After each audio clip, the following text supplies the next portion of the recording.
Belajar bagaimana membuat kalimat yang kita akan sampaikan menarik. Nah, ini yang penting Bapak Ibu semua. Nah, untuk itu judul yang kita berikan pada kesempatan hari ini adalah NLP for Public Speaking. Apa itu NLP for Public Speaking? Saya ingin bahas dulu tentang temanya dulu. NLP adalah sebuah ilmu psikologi bagaimana kita bisa belajar mengcopy untuk menjadi seperti dia. Contoh, kalau maunya Anda ngefan banget, katakan seperti itu, ngefan dengan seseorang pembicara yang hebat, atau mungkin ngefan dengan artis dan sebagainya. Bagaimana sebetulnya supaya Anda bisa bernyanyi, kalau Anda ngefan dengan penyanyi, bisa bernyanyi seperti penyanyi, atau Anda ngefan dengan seorang pembicara, bisa berbicara seperti dia. Ini salah satu ilmunya, namanya adalah NLP. Apa itu ilmu NLP? NLP adalah Neuro Linguistic Programming. Neuro adalah sistem saraf otak manusia, linguistik adalah bahasa, programming adalah program. Jadi kalau kita boleh sederhanakan, apa itu NLP? NLP adalah sebuah ilmu yang bisa mempengaruhi sistem saraf otak kita dan sistem saraf orang lain dengan bahasa. Nah, bahasa terbagi menjadi dua. Yang pertama adalah verbal dan yang kedua adalah non-verbal, gerakan atau body language. Ini adalah sebuah linguistik atau bahasa. Kemudian dalam konteks berbicara, terkadang begini Bapak Ibu semua. Ketika kita ikut sebuah seminar atau kita hadir di sebuah tempat ceramah atau apapun itu, ketika kita duduk sebagai peserta, biasanya si penceramah itu ngomong, kita merasa nyaman sekali, enak sekali, kadang begitu. Tetapi terkadang juga ketika Anda duduk di sebuah tempat, si pembicara itu bicara atau seorang penceramah itu bicara, Anda merasa kayaknya boring. Ngerasa kayaknya kok nggak nyaman, tidak sesuai dengan harapan Anda dan sebagainya. Betul Bapak Ibu? Nah, apa masalahnya sebetulnya? Masalahnya adalah seorang pembicara, mereka sebagian besar tidak tahu bagaimana cara mempengaruhi audiennya.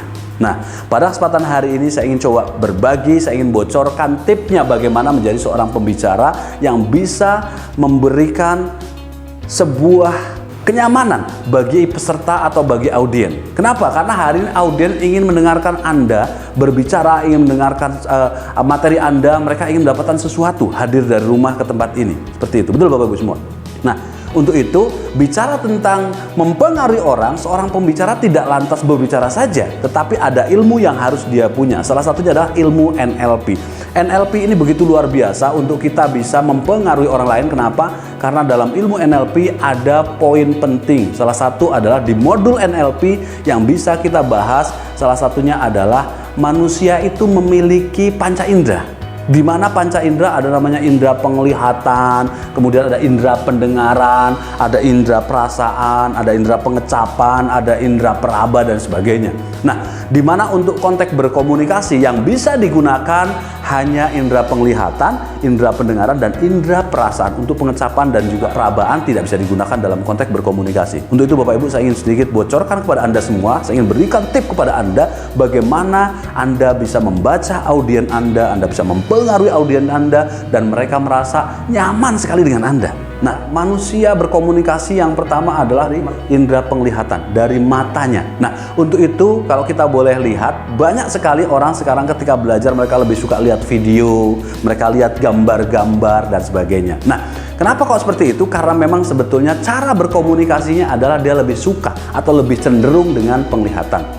Nah, yang kedua, terkadang ada orang yang lebih suka belajar dengan cara mendengarkan. Dia mendengarkan sebuah audio, kemudian dia dengarkan sambil tidur, sambil dia melakukan aktivitas yang lain dan sebagainya. Biasanya seperti itu. Kenapa? Karena dia lebih cenderung dan lebih suka belajar atau mendapatkan sesuatu dengan pendengarannya. Dan yang ketiga adalah indera perasa. Perasa di mana ketika orang itu belajar adalah dia ingin langsung tahu bagaimana sebetulnya rasanya. Ketika Anda menjual sesuatu, dia merasakan produk itu seperti apa, dipakai dan sebagainya, seperti itu. Nah, contoh kalau umpamanya Anda jualan perhiasan, katakan cincin seperti itu, Anda cobakan kepada mereka merasa, oh iya, cincin itu. Nah, kalau Anda jualan baju, bajunya dicobakan kepada dia dan dia coba, oh iya enak. Nah, makanya kalau orang beli, perhatikan, ada orang yang lihat modelnya, dia suka, dia beli. Ada orang yang dengar dari temennya, oh iya kalau mau beli ini bagus, speknya begini, dan sebagainya. Biasanya begitu. Kalau banyak handphone begitu ya, ini speknya seperti ini, dia akan beli referensi dari kawannya. Nah, tetapi ada orang yang dia melihat, dia belum tentu beli. Kemudian dia mendengar informasi dari kawannya juga belum tentu beli. Tetapi ketika dia coba, rasakan contoh baju gitu ya. Nah, dia akan merasa, oh iya, baju ini nyaman, pas untuk saya. Dia akan beli mobil dan sebagainya pun seperti itu. Nah, untuk itu ilmu NLP begitu luar biasa. Dalam konteks ini saya akan coba sharing kepada Anda bagaimana ilmu NLP digunakan untuk public speaking. Tadi kita sudah bahas sedikit tentang NLP. Apa itu NLP? NLP adalah Neuro Linguistic Programming. Neuro adalah sistem saraf otak manusia, linguistik adalah bahasa, programming adalah program. Jadi bagaimana kita memprogram diri kita, bagaimana kita memprogram otak kita, dan kita memprogram otak orang lain dengan bahasa. Saya tadi katakan ada 2 poin dalam bahasa, dalam konteks linguistik atau bahasa, verbal dan nonverbal. Verbal adalah kata-kata, nonverbal adalah ada gerakan atau gestur tubuh yang kita berikan. Nah, ini adalah nonverbal. Satu lagi adalah ada namanya intonasi suara.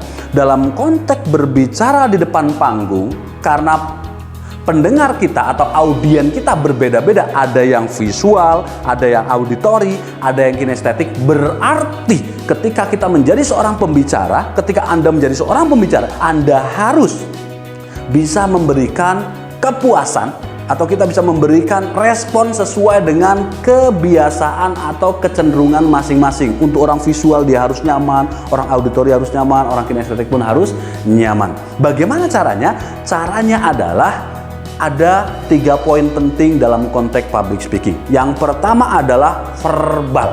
Penting atau tidak verbal? Penting. Kenapa? Karena ketika Anda berbicara tidak ada suaranya, orang tidak tahu apa yang Anda bicarakan. Betul nggak kira-kira Bapak Ibu semua? Untuk itu verbal penting. Tetapi dalam sebuah penelitian, verbal pengaruh dalam konteks berkomunikasi atau mempengaruhi orang lain hanya lebih kurang 7% saja.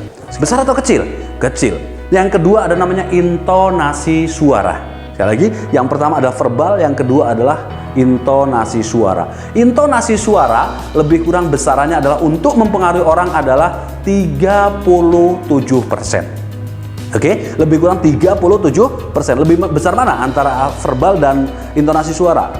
Lebih besar intonasi suara. Tetapi ada sesuatu yang jauh lebih besar mempengaruhi lawan bicara Anda ketika Anda berbicara, yaitu non-verbal. Gerakan postur tubuh Anda, baik dari ujung rambut Anda sampai ujung kaki Anda, ketika Anda berbicara, maka itu akan jauh lebih berpengaruh dibanding Anda hanya menggunakan verbal Anda saja. Verbal penting. Ditambah dengan intonasi suara naik dan turun akan jauh lebih kuat mempengaruhi orang lain. Apalagi ditambah dengan namanya gerakan gestur tubuh Anda. Untuk itu, ketika Anda ingin menjadi seorang pembicara yang hebat, Anda harus menguasai 3 poin. Pertama adalah verbal, yang kedua adalah intonasi suara, dan yang ketiga ada namanya body language, gerak tubuh. Seperti itu Bapak Ibu semua. Oke, Bapak Ibu semua, jadi Anda sudah mulai paham bagaimana sebetulnya mempengaruhi lawan bicara. Terkadang kenapa kok ada orang yang seneng sekali dengerin pembicara A tapi nggak seneng dengan pembicara B, dengerin suara B seneng yang ini nggak, dan sebagainya. Untuk itu Anda sebagai seorang pembicara harus menjadi seperti semua audien. Anda bisa jadi visual, Anda jadi auditori, dan Anda juga bisa jadi kinestetik. Kenapa? Karena lawan bicara Anda memiliki 3 poin ini: visual, auditori, dan juga kinestetik. Oke, baik. Ini banyak orang yang bisa bicara, banyak orang yang bisa ngomong. Tetapi yang jadi pertanyaan adalah, bicara saja tidak cukup. Dalam konteks public speaking yang terpenting adalah ketika Anda berbicara bisa menggerakkan orang lain untuk action.